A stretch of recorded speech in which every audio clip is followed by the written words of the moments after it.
Hey there everyone, it's Joe, and seeing as it's Halloween, I decided I'd put on a little bit of slap up before I did my video this week.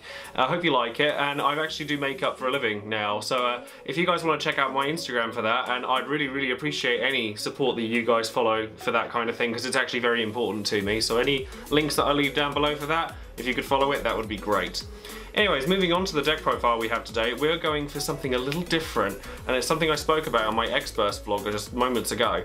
And it's all about Krile in this deck, and she's a lovely little unit, and I didn't really expect to like her, but we'll see how it goes, shall we? So we'll start by going straight into the forwards for this deck, and Krile is obviously the star of this show. Now Krile is a 2 CP Earth 6k power forward with 2 S abilities that are neither of which are Earth. And this is what makes her interesting, and this whole deck is built around a kind of a combo that I was told about in Krile and Phoenix, which was something that somebody spoke to me about a few weeks ago. And then I went online and I saw in the Nagoya Masters team Nationals not that long ago that a Krile and Golbez deck was being played, and I thought, huh, that's really cool. Let me see what I can do with this. So Krile's S abilities either deal 6,000 damage to all of your opponent's forwards, or they break 2 damage forwards. Now, the thing that's interesting here is that with Phoenix damages all of your opponent's forwards for 2k while bringing back Krile from the dead. So, you know, we can stay in theme here with the bringing back from the dead, you know, in effect when they're dead. So, with Krile, you can either deal 2k to all of your opponent's backups forwards at once, and then another 6k if their board is full of smaller guys, or if they've got larger guys, you could deal 2k to all of them, and then, you know, just break 2 damage forwards because they've been damaged this turn. So Krile is actually an extremely versatile character, and she's on curve as well, so honestly, check this deck before you throw it in the trash, because it's actually really fun and it's really cool. Now a lot of this shell is actually just a Golbez shell, and I'm not very well akin to tricolour or more decks, so I've done my best here, but you are more than welcome to change this how you see fit. And part of any Golbez deck is 2 copies of Gipple, because if a Golbez breaks and you end up with a board full of small guys, you're going to want to make those guys bigger, so Gipple makes a lot of sense here. Similarly, because it's a Golbez shell, including like obviously all these funky combos and stuff, Deleter makes a lot of sense here too. So therefore Deleter is there primarily to break Golbez, but there are other things that you can break as well. Like you can break any searches that you've already played, and he's just a low cost, high power unit that just can get you there really nicely. And you can always use things like VV in response, starter VV in response to Deleter, you know, coming in, and therefore kind of try and kill something along the way. And then lastly we have a copy of Kefka. Now this is Opus 3 Kefka. Now we have 4 different coloured backups in this deck. We have Fire, we have Light, we have Lightning, and we have Earth. And not only that, we also have Shantoto, who can cover every element. So it's quite easy for Kefka to start getting his abilities off. However, what makes it important is Phoenix. Phoenix can bring back any 2 CP unit from the break zone and resurrect it from the dead. And therefore, Kefka can then come in at 8k and just block something that's already been dealt 2k, so you actually get a massive trade-off. The best way to look at Phoenix, and it's not normal that I kind of go over the summon before we get to that point, but Phoenix is such an integral part of this deck that I felt it necessary. And he's, you know, Kefka can end up doing a lot of work for very little.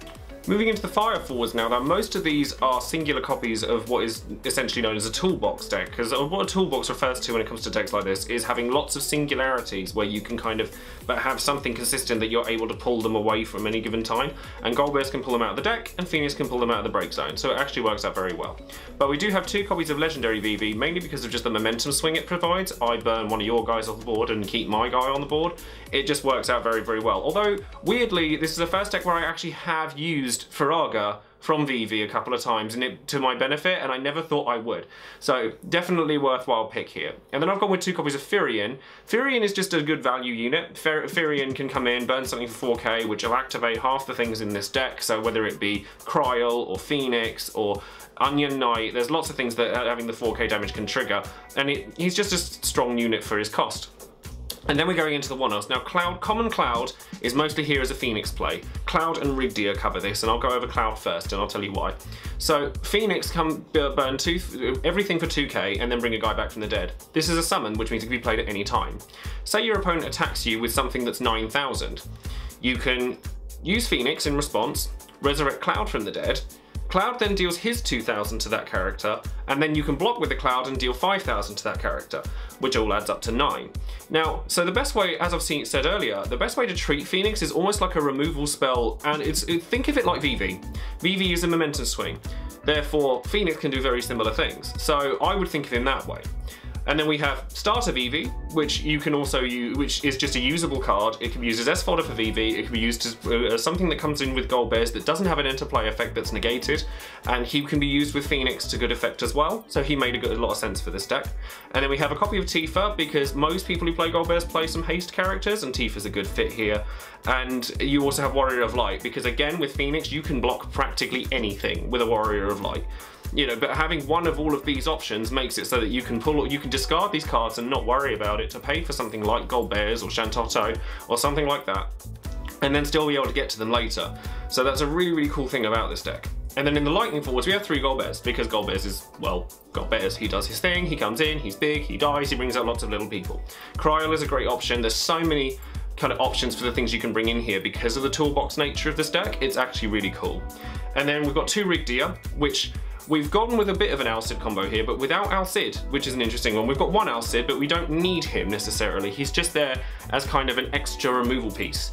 Whereas, you know, Rigdia in this deck can function very similarly to how I just explained Cloud. He can actually take out more than Cloud can. It was just I wanted to balance the fire and the lightning so that I can get to grips with 3 colours. Feel free to change these numbers however you wish. So we've all, you know, as I say, we've gone Rigdia, and then Onion Knight also plays into this deck very, very well because he can deal a lot of damage to damage forwards. So Phoenix comes in, brings in a different guy, you can play Onion Knight and then kill something, and then you have Alcid combo in there if you really need it. It's all very, very synergistic in a very, very strange way. It took a lot of experimenting with this deck to get it to where I'm happy to post it online, and a lot of inspiration from, as I said, other players. But, you know, just run with it because this deck is so fun. And then we have a Zalbarg, mainly as a secondary Dugultana searcher for, you know, as opposed to Deleter, but he's still decent. There's a lot of units that you can take out with this guy that actually matter. Like water, there's tons. You know, there's tons of targets for him nowadays, particularly in water. And then Mystic Knight. Mystic Knight I've actually come to really, really enjoy. And it works twofold in this deck. It works as just a 2-drop that can block an 8k attacker, theoretically, by blocking it and dealing it 4k, dying and then dealing it another 4k. Or you can use it alongside Krile, where you can block it, deal it 4k, and then deal something else 4k, and then they're both damage ready to be killed by Krile, which is a really cool option. And then, as I said, we've got a 1 Alcid in here, and then an Onion Knight, mainly to make up the colours, so that you can have 4 targets for Golbez, and it's a haste character, so it works out well that way.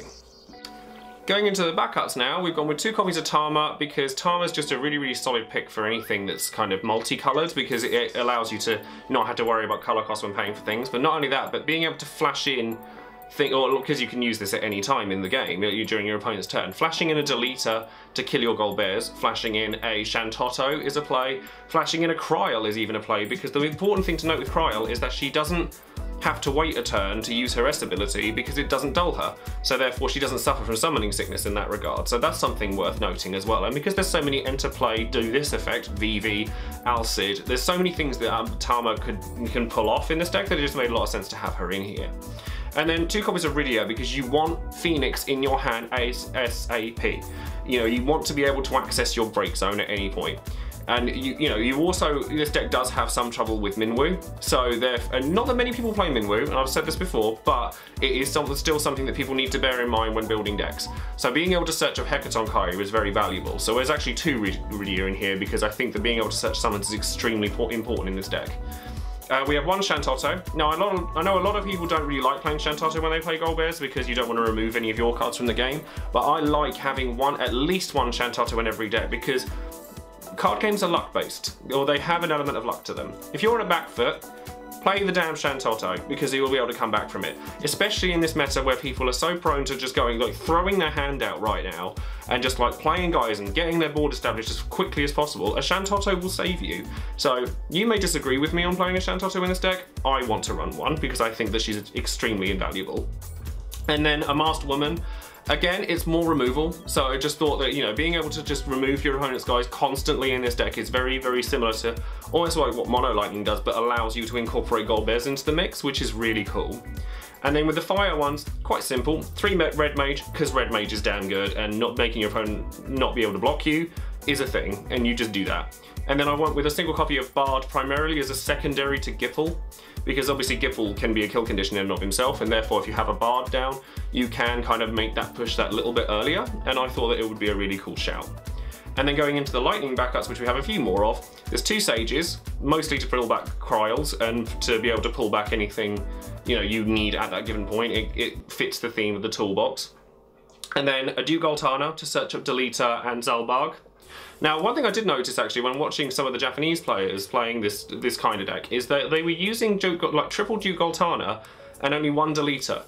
And it made me wonder, like, I mean, I'm fairly certain that despite Krile being a Mystic Knight and Onion Knight being an Onion Knight job, that you can't search for them with Dugoltana, but it does make me wonder whether there is a rules discrepancy between the regions. So there's something interesting to know, although I could be completely wrong. And, they just literally use 3 Dugoltanas to search up the 1 Golbez and the 1 Zalbarg.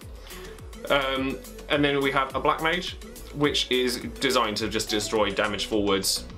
So there's so many things in this deck that can damage a forward that this just finishes them off. And then the Opus 2 Black Mage, because it combos very, very well with Firion and Vivi and things like that, and it helps you get over that obstacle that is the damage mitigators like Minwu. And then lastly, we're going into the summons, which are actually quite easy to go over since we've actually kind of covered them a lot already with this deck profile. But we're going to start with 2 Hekatonkaya, because while Hekatonkaya isn't particularly useful a lot of the meta right now, it's very, very good here, because there are backups that you're going to want to destroy here. You don't want to see power boosters, you don't want to see Minwu, you don't want to see Aerith particularly, because you want your red mages and things to go off. So I think it's important to have Hekatonkaya here. You may choose to have a different summon here like Atomos, but obviously with the stuff being quite small, generally speaking, I prefer to have something that allows me to definitely, go with my game plan. Being able to do things like Yuna. 5-drop Yuna is a big problem for this deck, obviously, because you're trying to pull things out of the break zone quite consistently. So having Hekatonkaya just means that I can answer those problems if there is one. Then with the fire summons, obviously we've got 3 Phoenix, because it combos with practically everything in this deck. Krile and Phoenix together is just so good. I absolutely love the combo as it is. But as I said, it also combos very, very well with things like Rigdia, Cloud. There's loads of defensive players. I think Phoenix was really, really written off, including by me at the beginning of the format, but I do think it actually has a place in this meta. And I do genuinely think it's very, very good. And, feel free to sound off in the comments if you disagree with me. I always welcome criticism and always welcome other people's opinions, but I actually really like this card now, and I really didn't before. And then a Bahamut, much for the same reason as Shantotto, I like with this deck, because obviously everything is so low cost and discarding cards doesn't really affect you all that much because you can pull them back later. I think having Bahamut or having a couple of big explosive plays makes a huge difference in this kind of deck, because there are going to be times where there are going to be things that you can't get over. There are going to be times where you are going to have to deal with a problem that's present, and a lot of these cards are safeguards against the core of the deck. So things like Shantotto, Bahamut, Hekatonkaya, a lot of them are more kind of fail-safes so that the core of the deck can run smoothly, because when it does run smoothly, it's very, very difficult to stop. And it's actually just a very, very interesting deck. And then the last one in here I thought was really, really cheeky, and I actually totally stole this from a Japanese deck list I saw. Exodus the Judge Sal, alongside Golbez, is really, really cool. There's only 1 of it in here because I don't think you need any more than 1. But a lot of people are very, very into their 3-drop meta right now, where if you look at most Wind-Water decks, or, Lightning Ice decks, even, things like that, Lightning Ice plays a lot of 4-drops. Water Wind plays a lot of 3-drops. If you have a Golbez down and you play an Exodus, I challenge your opponent to call 6. Because they're not going to call 6 because they don't want your Golbez to die so that you just explode all over their face while you've just killed a bunch of their guys. It's a really, really cool play, and I really would encourage you guys to go and try all these new cards because they're new to me, and well, my stones has just fallen off. So the general game plan with this deck is to honestly just discard a Krile or something early so that it's in your bin ready to be used later. Get a Golbez down early if you get it. and just kind of pressure your opponent with removal. And then your big explosive plays come later when you can get hold of Phoenixes. Getting backups down is generally favourable in this deck, whereas I've seen a lot of people who've forgone them. But being able to kind of pay for things like Bahamut and Toto, Golbez, etc, without having to ditch too many cards is beneficial to you. And then honestly, after that, it's just classic Golbez, where you just kind of overrun your opponent with too many things for them to deal with. You have haste, you have access to haste and Tifa and Onion Nice, you can steal games that way. Krile is there primarily just to get your opponent's stuff out of the way. Phoenix Krile can either equal 8k to your opponent's board or 2 dead guys, and that's a really, really strong play. I did consider to have Seraphy in the deck because she was a 2-drop, but I actually really liked Kefka instead of her. Because there's a lot of wiggle room in this deck as well. I'm still experimenting with it now, and I'm still having a lot of fun with it, so I really would encourage you guys to like steal this deck list and then make it your own. I think the core idea is very strong. I was playing it a lot at X-Burst and I really enjoyed it, and a lot of people were coming over and going, oh, what's this? And that's the sort of deck I love playing. So if you guys can get something out of that, then I've done my job here correctly. So that's it for this video, so thank you very much for watching, and I hope you enjoyed the deck. Subscribe to the channel if you haven't already, and as I said at the beginning of this video, if you could follow any of the links down below for social media, things like Twitter and Instagram especially, because I'm trying to make this a thing in my life right now, so any support that I could get from you guys would be incredible, and I would thank you ever so much for it. But thank you very much again for watching, and I'll speak to you guys soon. Bye, and have a good Halloween.